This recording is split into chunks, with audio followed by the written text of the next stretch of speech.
ఉద్దండరాయనిపాలెం వద్ద కృష్ణా నదిలో ఇద్దరు వ్యక్తులు గల్లంతయ్యారు. ఇసుక పడవను ఒడ్డుకు తీసుకొచ్చేందుకు నదిలోకి నలుగురు దిగగా వరద ఉధృతికి ఉపేంద్ర, కామేష్ అనే ఇద్దరు కొట్టుకుపోయారు. మరో ఇద్దరు చెట్టును పట్టుకుని బయటపడ్డారు. గుంటూరు జిల్లాలో వర్షాలకు సంబంధించిన తాజా పరిస్థితిని మా ప్రతినిధి సాంబశివరావు అడిగి తెలుసుకుందాం. సాంబశివరావు, చెప్పండి పూర్తి వివరాలు. నరేష్, గత రాత్రి కురిసిన భారీ వర్షానికి ఉమ్మడి గుంటూరు జిల్లా వ్యాప్తంగా వరద ముంచెత్తింది. లోతట్టు ప్రాంతాలు మొత్తం జలమయ కాగా వాగులు వంకలు పొంగి పొర్లుతున్నాయి. కొండవీటి వాగు ఉధృతంగా ప్రవహిస్తున్న నేపథ్యంలో పెదకొరపాడు, తాడికొండ, మంగళగిరి నియోజకవర్గాల్లో కొండవీటి వాగు వరద ఉధృతి నేపథ్యంలో చాలా చోట్ల వాగులు పొంగి రోడ్ల మీదకి వస్తున్న పరిస్థితి అయితే ఉంది. మరోవైపు నేషనల్ జాతీయ రహదారిపై ఉన్న కాజా టోల్ గేట్ వద్ద కూడా ఈరోజు ఉదయం పూట చాలా సేపు అక్కడ టోల్ గేట్ను కూడా నీరు ముంచెత్తిన పరిస్థితి అయితే ఉంది. మరోవైపు ఆచార్య నాగార్జున యూనివర్సిటీలో కూడా విద్యార్థులు వసతి గృహంలోకి నీళ్లు చేరిన పరిస్థితి అయితే ఉంది. ఇక పెద్దకొరపాడు నియోజకవర్గంలోని క్రోసూరు మండలంలో అత్యధికంగా గ్రామాల్లోకి నీళ్లు వచ్చి చేరిన పరిస్థితి అయితే ఉంది. ఇక గుంటూరు నగరం అయితే డ్రైనేజ్ వ్యవస్థ సక్రమంగా లేకపోవడంతో కూడా వరద నీరు అతలాకుతం చేసింది. ప్రస్తుతం మనం గుంటూరు నగరంలోని చుట్టుగుంట ప్రాంతంలో ఉన్న వ్యవసాయ శాఖ రాష్ట్ర కమిషనర్ కార్యాలయం వద్ద ఉన్నాము. ఈ కమిషనర్ కార్యాలయం లోపలికి కూడా నీరు మోకాల్లోతు నీరు చేరిన పరిస్థితి అయితే ఉంది. ఇది రాష్ట్ర కమిషనర్ కార్యాలయము.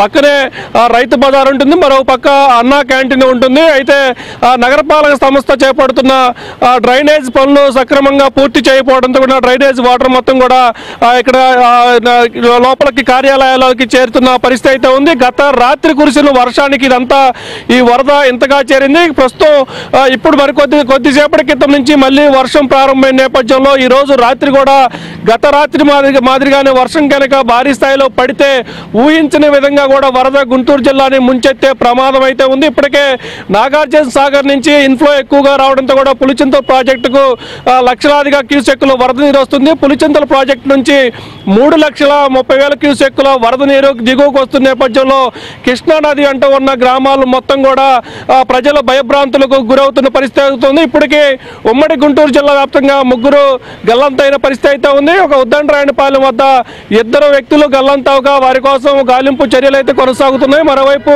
సత్తెనపల్లి నియోజకవర్గంలోనే రాజుపాలెం మండలం కొండమోడు వద్ద పోతుల వాగులో ఒక మృతదేహం కొట్టుకొని వస్తుండగా పోలీసులు మృతదేహాన్ని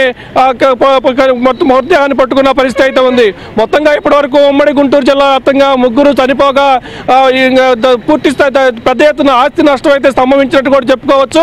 ఇక ఇదే ఈ రోజు రాత్రి కనుక గత రాత్రి పడిన విధంగా కూడా కనుక భారీ స్థాయిలో వర్షం కనుక పడితే ఊహించని నష్టం అయితే ఉంటుంది. ఇప్పటికే కృష్ణానది పరివాహక ప్రాంతాలు అంటే ఉన్న ప్రజాప్రతినిధులు అధికారులు కూడా అప్రమత్తమయ్యారు. మరి పెదకొరపాడు నియోజకవర్గం నుంచి సంబంధించి భాష్యం ప్రవీణ్, అదే తాడికొండ నియోజకవర్గానికి చెందిన ఎమ్మెల్యే తెనాలి శ్రావణ్ కుమార్, ఇక మరీ ఎక్కువగా పులిచింతల బ్యారేజ్ నుంచి ప్రకాశం బ్యారేజ్ నుంచి నీరు దిగువకు వస్తున్న నేపథ్యంలో బాపట్ల జిల్లాలోని వేమూరు నియోజకవర్గం, రేపల్లె నియోజకవర్గాల్లోని కృష్ణానది అంటున్న లంక గ్రామాలు ముంపు గురయ్యే ప్రమాదం అయితే ఉంది. ఇప్పటికే లంక గ్రామాల్లోని పంట పొలాల్లోకి పూర్తి స్థాయిలో నీరు చేరగా ఇప్పుడే ప్రకాశం బ్యారేజీ, పులిచింతల బ్యారేజీ నుంచి వస్తున్న భారీ వరద నేపథ్యంలో ఈ రోజు రాత్రి కనుక ఇదే స్థాయిలో వర్షం పడితే వేమూరు నియోజకవర్గం, రేపల్లె నియోజకవర్గంలోని లంక గ్రామాల్లో కూడా నీరు చేరి లంక గ్రామాలు నీట మునిగే ప్రమాదం ఉన్న నేపథ్యంలో ఇప్పటికే అక్కడ వేమూరు ఎమ్మెల్యే నక్కా ఆనందబాబు, అదేవిధంగా రేపల్లె ఎమ్మెల్యే మంత్రి అనగాని సత్యప్రసాద్ స్థానికంగా ఉన్న అధికారులతో సమీక్షలు నిర్వహిస్తూ అక్కడున్న లోతట్టు ప్రాంతాలు, లంక గ్రామాల ప్రజలను అయితే సురక్షిత ప్రాంతాలకు తరలించే ప్రయత్నాలు అయితే చేస్తున్నారు. అయితే ఆస్తి నష్టం తగినా కూడా ప్రాణ నష్టం జరగకుండా చూడాల్సిన బాధ్యత తమపై ఉందంటూ కూడా ప్రజాప్రతినిధులు అధికార యంత్రాంగాన్ని అయితే అప్రమత్తం చేస్తున్న పరిస్థితి అయితే ఉంది.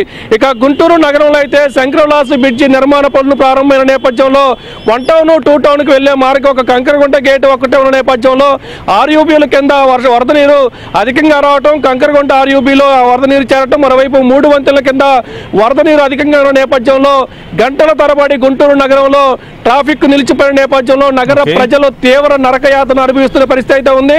మరోవైపు డ్రైనేజ్ వ్యవస్థ సక్రమంగా లేకపోవడం, డ్రైనేజ్ నిర్మాణ పనులు చిత్తశుద్ధి చేయకపోవడం నేపథ్యంలో కూడా ఇప్పుడు లోతట్టు ప్రాంతాల్లో కాలనీలోకి నీళ్లు చేరుతున్న పరిస్థితి అయితే ఉంది. ప్రస్తుతం మనం ఇక్కడ ప్రస్తుతం ఉన్న ఈ పరిస్థితి ఇప్పుడు కనుక ఇదే వరద కనుక కనుక కొనసాగితే ఈ కార్యాలయాలు పూర్తిగా మునిగిపోయే ప్రమాదం అయితే ఉంది.